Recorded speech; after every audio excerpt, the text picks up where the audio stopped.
this specific painting as regarding to the verse that we shall read here together.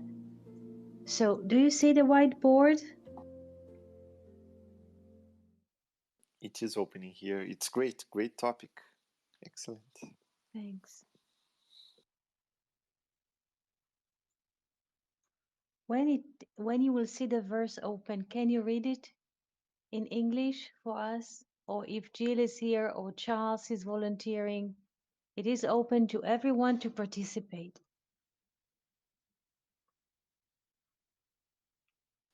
I can read now. Thank you. Jill has microphone. She has a beautiful voice, and her English is much better than mine. If she wills, it will be great. Good morning, Good everybody. morning, Jill. Nice to hear you here. Thank you, Fernando, for that. I'm driving. I'm trying to get to my place, and so I won't be able to read. And I love hearing you guys read as well. Thank you. Thank you. So, Okay. Fernando, Okay, I have it here. So it's Numbers, chapter 12, Bamidbar,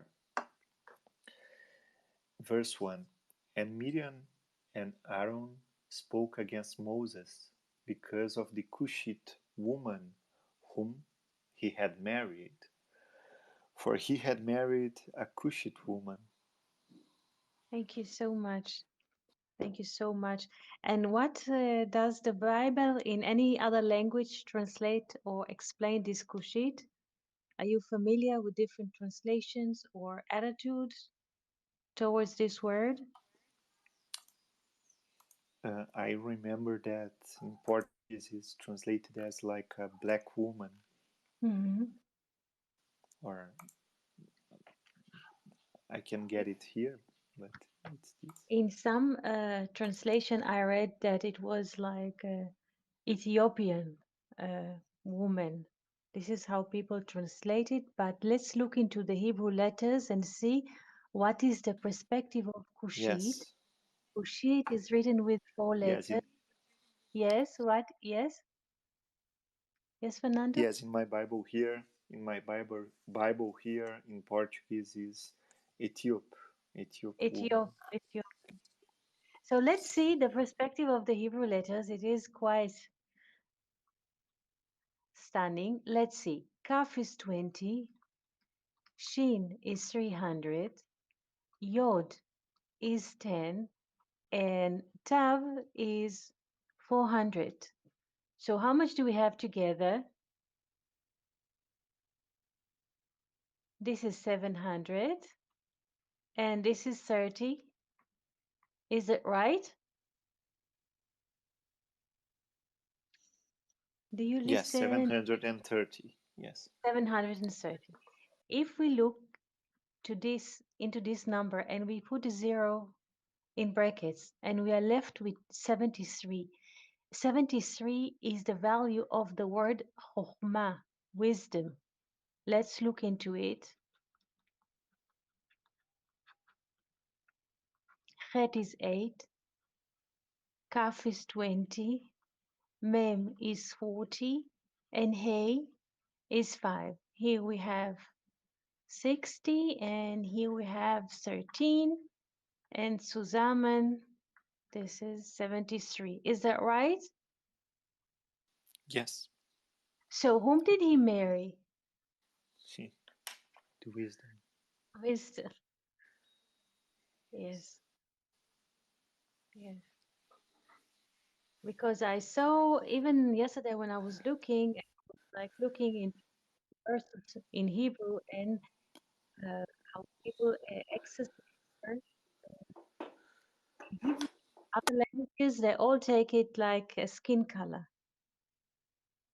They except one lore that says that Kushit is beautiful to look at, Yefat mar'eh,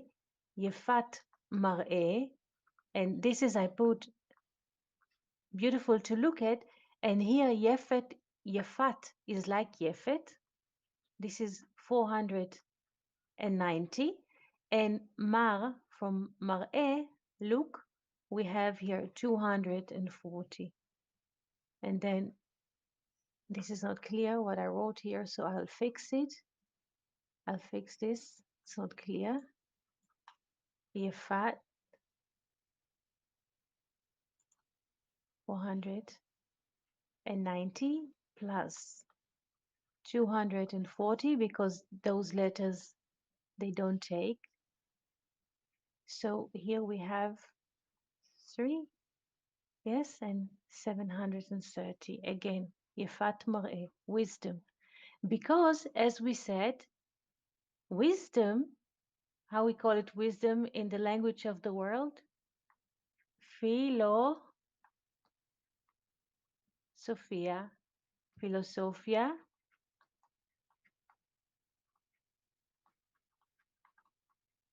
and at the end, Fia is like Yafa. Yafa is beautiful. When we look into details or in any part of the creation, and we see in it, even in a broken piece of the remaining of ruins, and we can see that once, or it brings us to the whole, it's beautiful. A wise man, like a detective, if we want to look at it, from from a crumb of bread, we can construct the whole bread. So when a person looks into one detail of creation and can conceive from it the whole creation, this is beautiful, and wisdom is beautiful. Do you understand the concept of thinking in this matter? Yes, it's amazing. And Question? it, Yes, I have one. And yes, if I remember, one of your podcasts yes, is about the four rivers. We have Gihon, that was yes, in the land of Kush, yes, yes, and if I remember well, you make a approach with Kushia in Aramaic, that is a question. yes.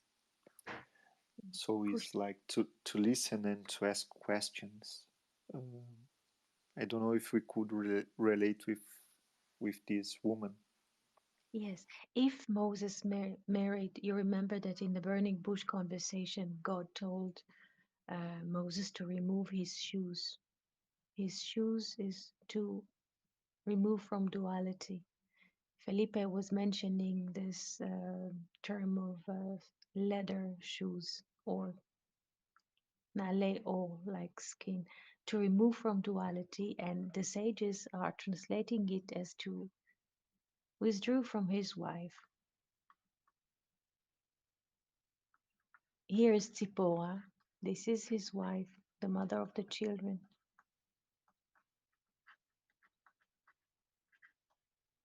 And in the burning bush conversation, God told him to withdraw from his wife, meaning to remove his shoes. And Moses here is like Zeir Anpin, like here. And he married what? A beautiful woman. This is what? What is the upper hay? The general concept of Israel. He took upon himself, he withdrew from Zipporah, from his wife, and he took upon himself the whole Israel here as a community to take care of their needs in the desert, to take them out of Egypt. And this is his wife, the whole community. Do we understand that, first of all? Yes, yes. I will explain it. This is the community. This is community.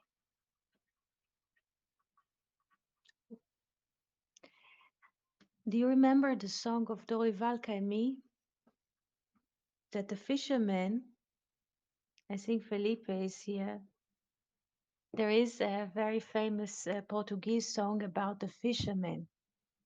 You remember that has two kinds of loves? Yes, yes. One in the sea and one in the land. Yes. One in the sea and one in the land. This is in the sea.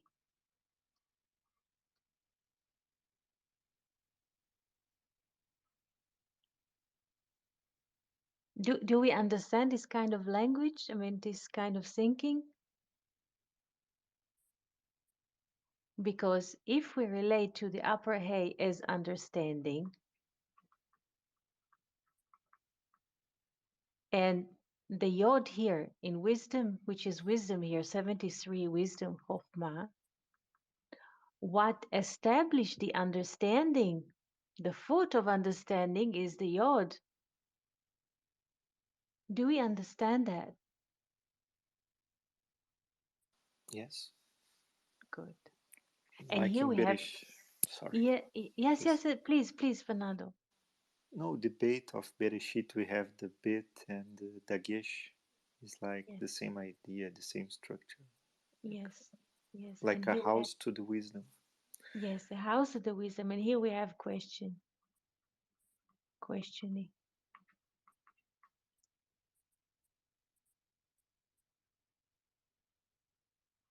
Because the community of Israel, the sons of Israel in the desert 40 years, they always have what? Questions, complaints, struggles. They come to Moses that he will judge them. So he took upon himself to serve the community here. It's like an ocean. One wife here is a one wife. And here he took upon himself 600,000 here. 600,000. Only the men. He takes care of them too, but the whole community is here.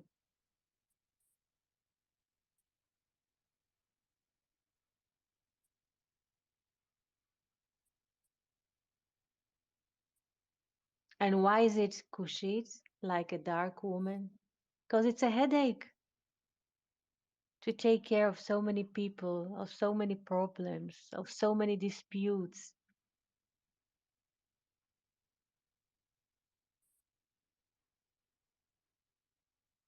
To manage one household, it's enough. Imagine to manage a household of the whole community.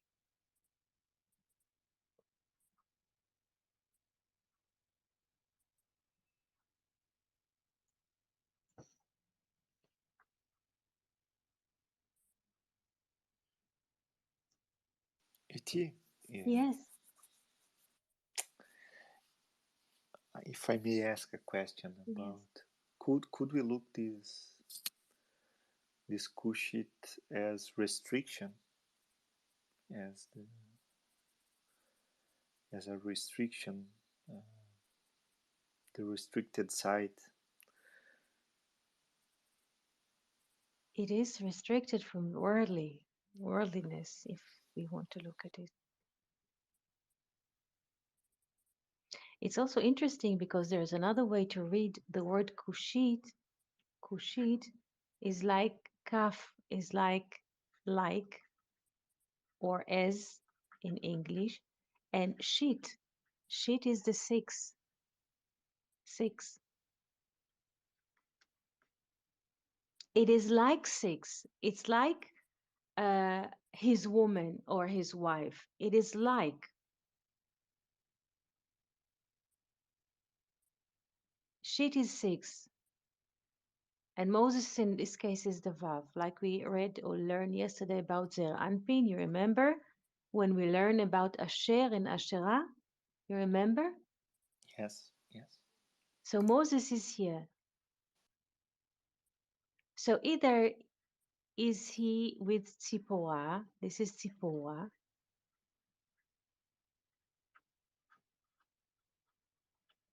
or here with the community. This is the sea or the ocean. It's something which is not limited.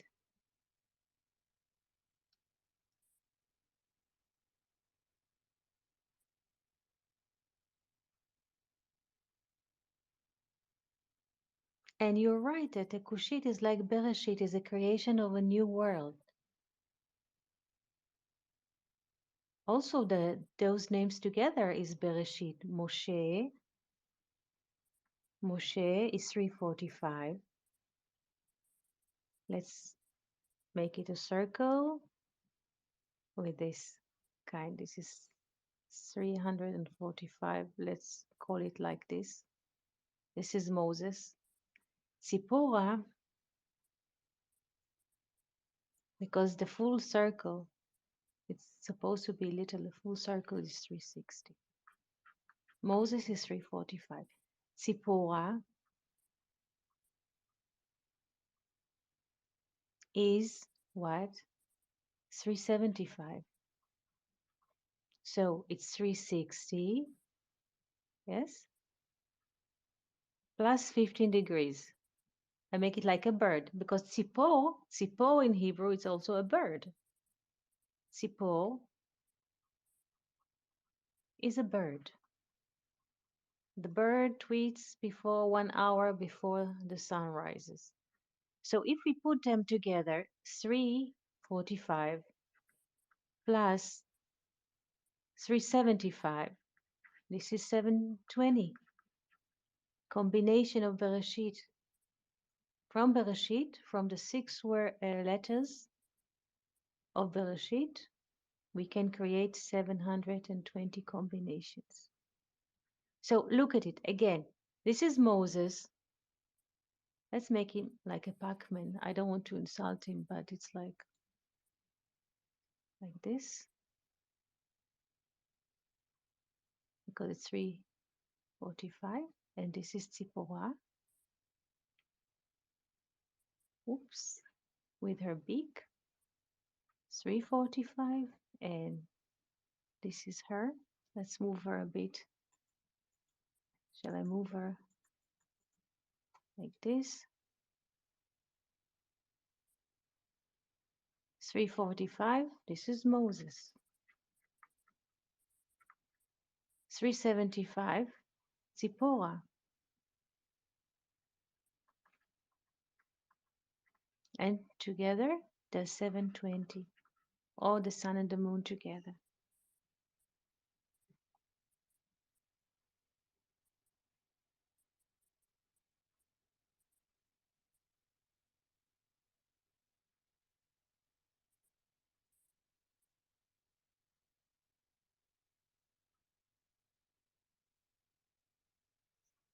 Questions or impressions?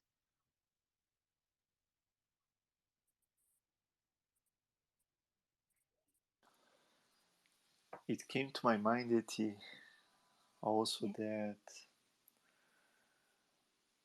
different from Noah that didn't Yes, pray, Moses was concerned about his generation, right? yes, He wants to save everybody. yes, And I was thinking that he was trying to unite everything. You know, he was not only concerned to save himself or only his family, Aaron and Miriam, but everybody. And this is a restriction because, you know, it's not only the bright side. You have to go deep to save everybody. So yes, yes. It's a lot of trouble. It's a dark side. Yes, to go to the general unconsciousness.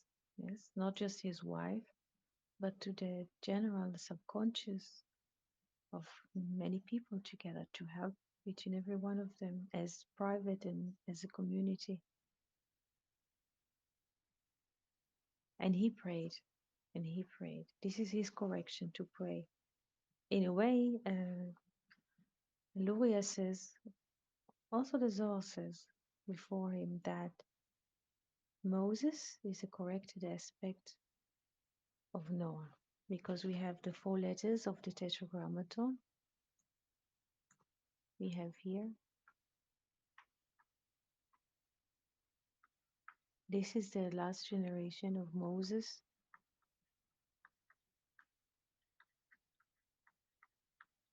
This is Noah. We can see that they share a similar symbol, the letter He, and both of them were pulled, or Noah was in the ark, also Moses was in the ark. The difference between them that Moses prayed for the whole community, and Noah was pleasant with the fact that himself and his family shall be saved. Here, but Moses, it was not enough for him. It's not that it was not enough for him, since he was this 26th generation. We learn in the fact that he's a 26th generation, it means he's including all the generations before him.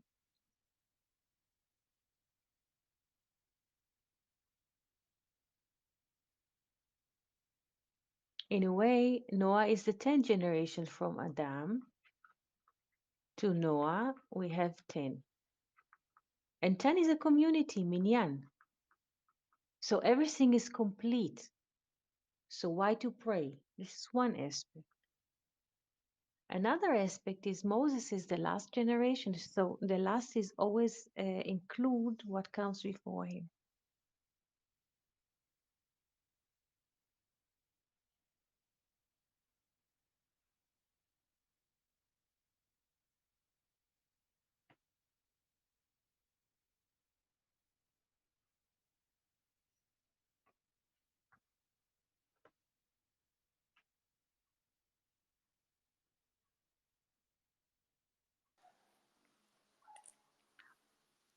Also in wisdom. This, Yes, Fernando?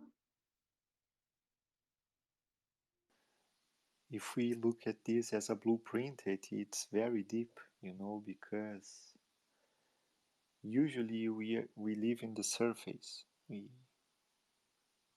only are concerned about our problems, our own problems, and our family problems. This is the common. But if you have an attitude that you think about world consequence, and not only your surroundings, also for the ones who had passed away, and the future generation, is very different kind of mindset.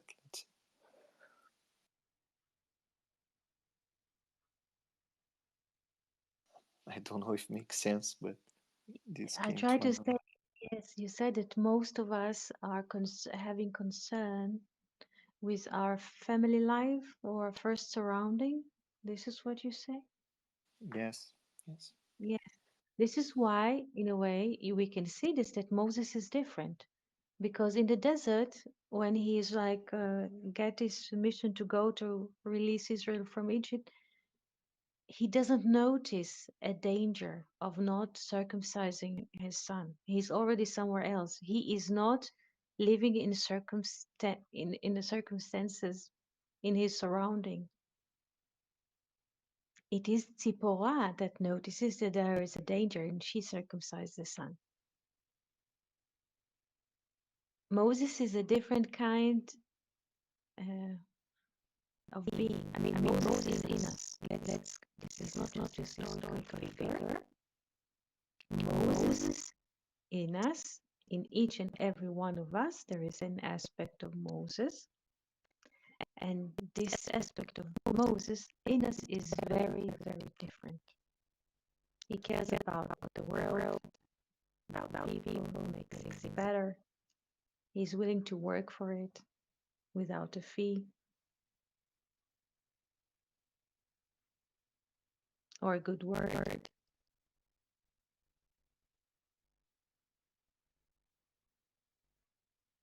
This is the purest element in us, the purest.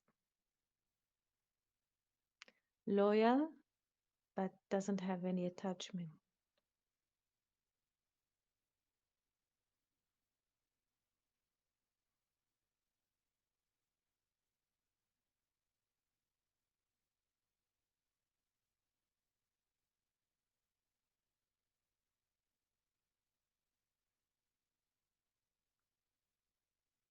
Usually we don't like to see ourselves as babies. Not now we are adults, yes. And we would not think about ourselves since the people are brought up in families when they recognize the father and mother, and sometimes they have brothers and sisters. They don't see themselves as a babies that were put in foster homes. Do you understand what I'm saying? Yes.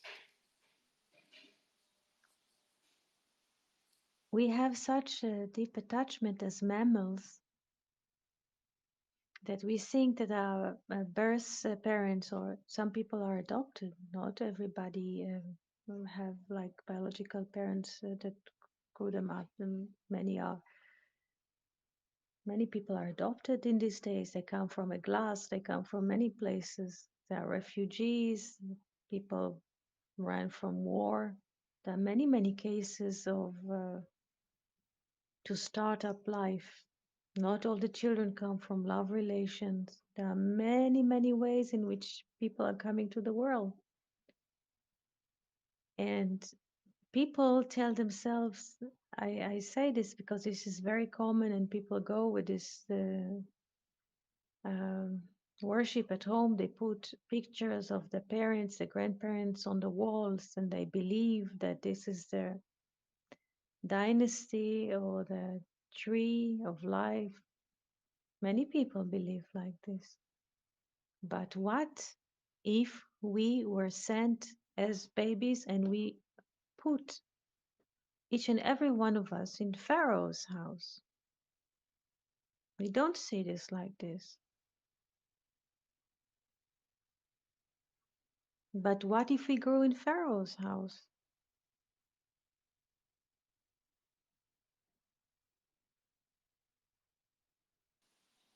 It's interesting, Eti, because I really appreciate one thing that you said before, that what you teach here is not Jewish teachings because it's not related with a tribe. It's Yes, universal. It's Hebrew. yes, It's Ever, what came ever. from the other side. Mm. And we have this tribal uh, mindset, the country, the city, the family. And we have this other side, this Hebrew inside of us that is universal, Yes, that is unconditional, that is human. And to assess this Hebrew, it's not so easy, you know. It's like a tree. You have to nourish like every day this little fetus, this ibur. mm.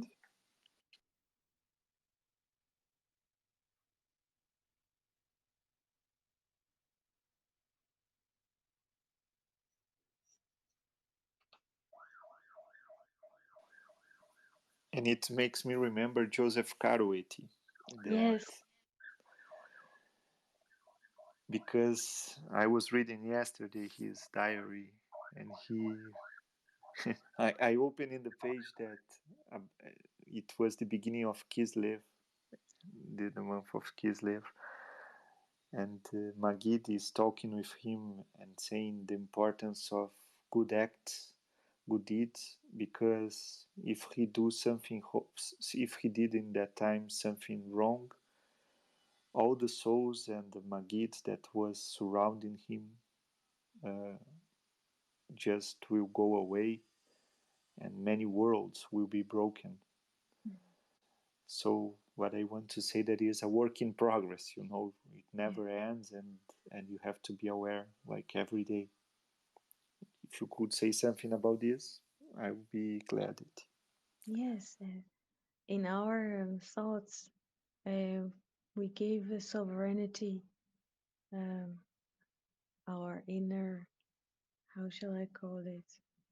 Our inner faculty, our inner sovereign, allow us to have access to hidden rooms inside of ourselves, to ancient attics, or to underworlds. and it depends on us whether um, to whom do we give a permission to go, to enter, because thoughts and impressions are always flooding, are all over the place. But like the Bible says, we have in Deuteronomy, shoftim v'shotrim. We have to put judges and policemen and guards to check every thought or impression, not to let everything that comes to go in and ruin everything, because a person might have a memory, not a good one, and some people are locked in their experience, that they believe that their own experience, and they have trauma, and it is very important to pay attention to the thoughts, impressions, and feelings which are moving through us during the day, and to look at them and to see this one is allowed to come in and to be hosted in my attic, or this one is not. Because if we let unwanted guests to come in, everything can be shattered, and then we are unable to relate, or we're not open to relate for a couple of minutes or a couple of hours. It depends of what kind of an entity we enter in our castle or attic. We have to be aware of what we allow and do not allow. Like the state has a border and guards and coast guards, externally forces that are guarding. In a municipality, they have policemen or local guards and gardeners and so on. As it exists externally, all those realms are existing internally. So it demands, in a way, from us to be awake, to notice in any change that moves through us. If we look at the ocean, some people live next to the ocean and they can imagine ocean, a river. There's always moving water.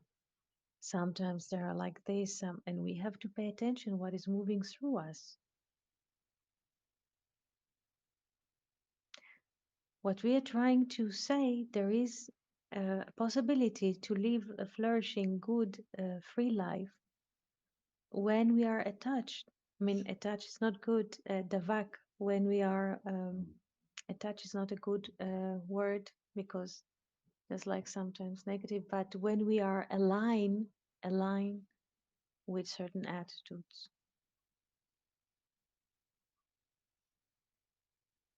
So bedavak, in this case, if we are aligned with certain attitudes of growth, optimism,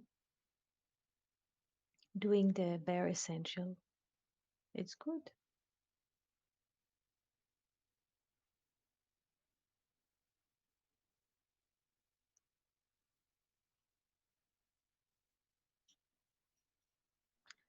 To be Can I aware. say something? Yes, yes, Jill. Um, I just want to say I appreciate this conversation because I was like, my parents had gotten pregnant with me, and so that's the reason they got married. And so there's only me and my sister. And so my whole entire life, then I was like, I was reminded that I was like an accident, Mhm. and my sister was planned, and it completely changed like the way that I lived my life. And so it's good to hear this because, it's like whether my parents planned me or not, then, there's a purpose for me, being Yeah, here. yes. Whether they were happy or they told you that. We hear many stories. I heard that I don't want to go. Yeah, but yes, there are many stories like this. Yes, there are people that they are being told that when the parents had them, they want to remove them from the womb. And children go with this story, yes, all their lives, like they're a burden for someone else. So, and this is not true. This is not true. So it doesn't matter from which portal did we come. whether our parents wanted us, wished us to come, whether we were adopted even a few times, whether we are refugees or how do you say, we survived wars. It doesn't matter. We're all here and we are one with the Spirit. Circumstances, they're very different to each and every one of us, but don't believe those stories. Don't believe those stories because those stories are, they have one reason to control us, to control us. Just to share one personal, Jill. You know, my mother was with IUD. I think it's in Portuguese is DIU, but I think that in English is IUD, coil maybe. Mm. And my wife as well. You know, it was I think a problem in that time. So I wasn't as well, but everything went fine. But just to point out that I don't know, we want to be here for some reason to be in flesh to make some work. I don't know why. Yes, there is a reason why we're here. Yes. Um, Thank you, Fernando, for sharing, and Jill too, because there are many, many stories like this, and it's part. It is part. It's not everything. This is what came through the portals. This is what they tell us because this is what comes from their mind. But from the causes of causes, it's a bit different perspective. If we had this, if there was intention in causes of causes that we shall meet here and converse here now, so each and every one of us went through a certain portal that we shall meet here and cross through a certain education, lifestyle, and so on, languages, continent, and so on, that we shall meet here from different perspective. This is it. Eti, Yes, just one idea that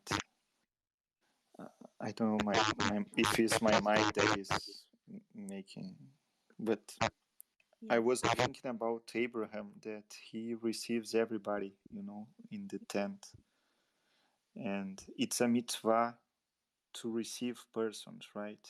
yes, So I was thinking in a symbolic manner to that we don't know who is coming, you know. no, no, It doesn't matter. It's very probably that if we imagine Abraham and Sarai in that time, in the hottest day, in the front of the tent, they were rich, right? They wasn't simple persons in that time. They were rich, and he was ill and receiving persons whenever the person was. yes, And and I was just thinking this in a symbolic manner, uh, that we have to receive uh, what came from the spirit and not only what we want, you know, all the opportunities that come to our lives, to see the symbol that it brings, you know. Just to point out this, and if I don't know if it makes sense, but this idea came to me. it is true, it is true. To receive in simplicity what comes to our lives. Yes. Once I was visiting a friend after labor, she had a hard labor. It was a C-section. The child was not in a good position and not with the head out, but opposite. And the doctors tried to manipulate twice. They did not. It was a lot of struggle. It's really painful. And after they could not manipulate twice, they gave her an appointment to have a C-section. And I was there waiting behind the door. And after she woke up from the surgery, came the nurse. First, the surgery is always at the cellar of the hospital. Surgery rooms are often in the cellars. And after 1 2 hours, she was up at the how do you call it? Matrimony, not matrimony, like mother's floor upstairs, and came the midwife to show her the baby. And the midwife, she was still under half anesthesia and she could not move her arms, the mother, the friend. And the nurse came with the baby to the room and she put the baby on her chest. And she said, "This is the baby," because the mother did not see the baby in the process of the surgery. And the first comment of the mother on the baby was that she is so ugly. And I was standing in the room and I was being ashamed that I have to evidence this moment. The baby was not ugly at all, first of all. And I was ashamed that I had to experience this moment. And she told the midwife or the nurse, please take the baby. I cannot hold her. My arms are anaesthetic. Take the baby from me. I don't want her. Do you understand what I'm trying to say?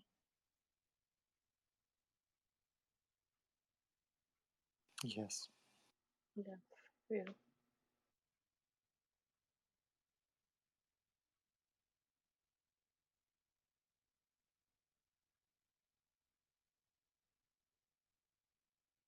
And I heard from many midwives the same experience. They're always there at the labor room or at the squad upstairs, and they always hear this comment that the child is not beautiful, or and they're very ashamed, the midwives, because they know what struggle the fetus has to cross to come to this life and to be born. And this is the first welcome, or this is the first shalom that he gets or she gets when they leave the womb finally after such a great struggle. And this is the first welcome. And I heard this from many midwives. And the midwives, they have to be here, the heroes, because sometimes the mothers are unable to relate. It happens. And the midwives, they come and they teach the mothers to relate, because the fact that the womb is a muscle and the womb was growing a baby is one segment. The second and the hardest part is the bonding. Not every mother, though she carries a baby in her womb, she can bond to the children. There is a great research, if you want to read about it, in Israeli. She made a research about this holy topic that nobody speaks. I mean, maybe in our times more, but a few years before it was a silence of the lamp. Nobody was mentioning this, that women are sorry for having babies or unable to relate. It's a huge research by Orna Orna Donat.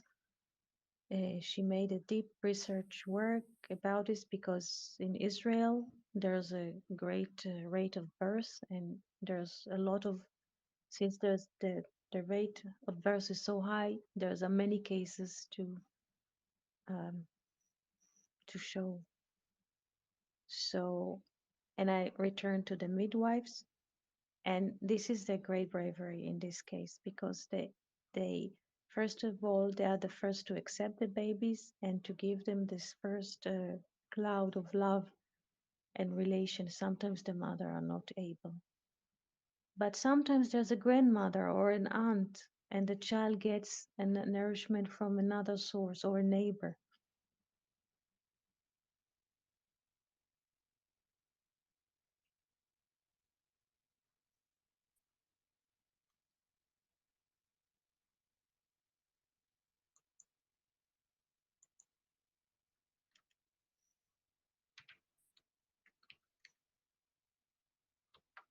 I think the Christmas, not this Christmas, the last Christmas, I saw a program in the German TV that now in Germany they're aware of that and they're sending the mothers to the MRI test to see, detect a part of the brain if the mothers cannot have affection for the child. They see this already in the tests, in the MRI test, and they can come and try to bridge between the mother and the child. This is why I'm saying that this whole castle of family is, how do you say, it's questionable.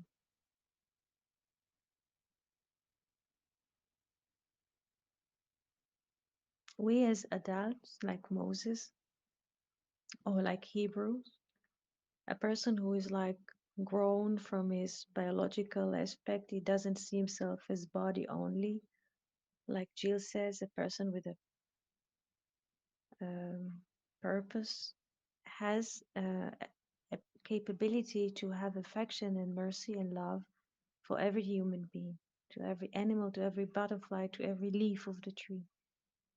This is the intention of the creation.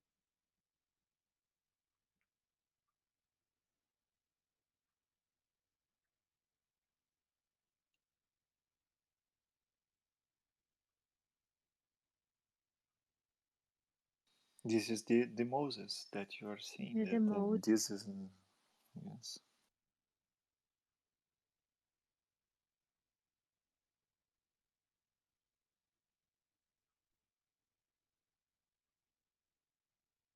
Can I say something? Yes, of course, Jill.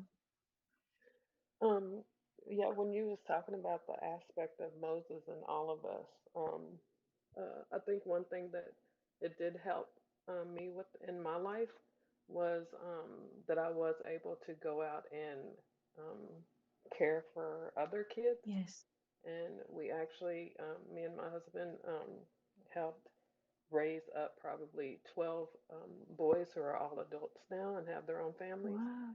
But even though I felt like I didn't really belong in my family, we have a huge family now. And so, yeah, I could relate to the aspect of Moses that you was talking about.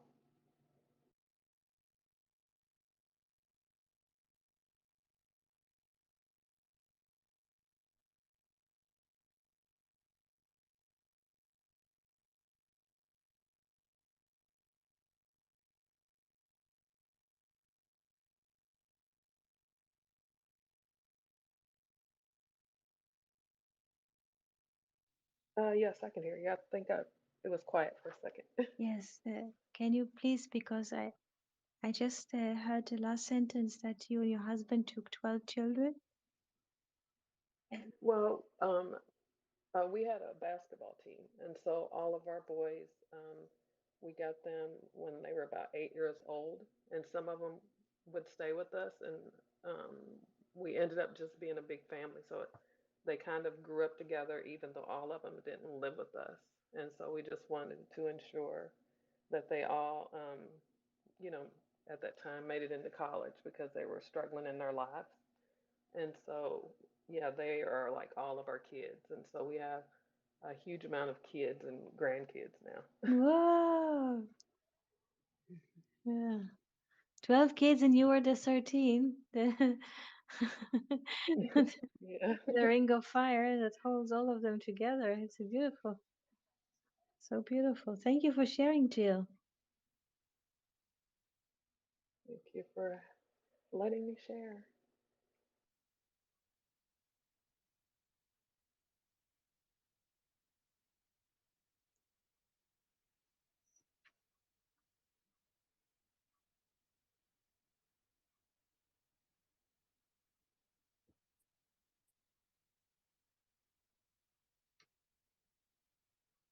Fernando, would you like to say something?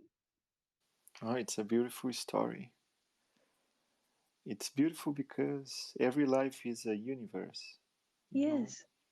So, and it's amazing when we see this universe being fulfilled with love, and sometimes we have this I and O relation, like with these children that you just said, and this actualizes the potential that every one of us bring to the world. We have a little seed that needs to be released and to grow. So it's beautiful.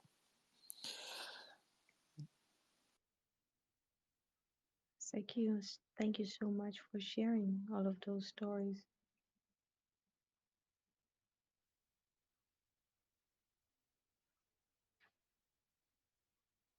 Do you have other questions?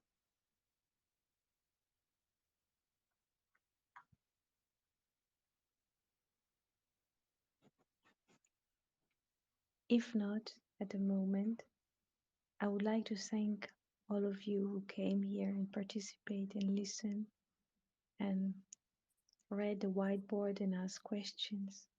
Thank you all for coming. And I would like to wish you a beautiful week, and we can meet here tomorrow at the same time. Thank you so much. Thank you. Everybody have a beautiful day. Thank you. Thank you so much. Thank you Thank so you. much. Thank you so much.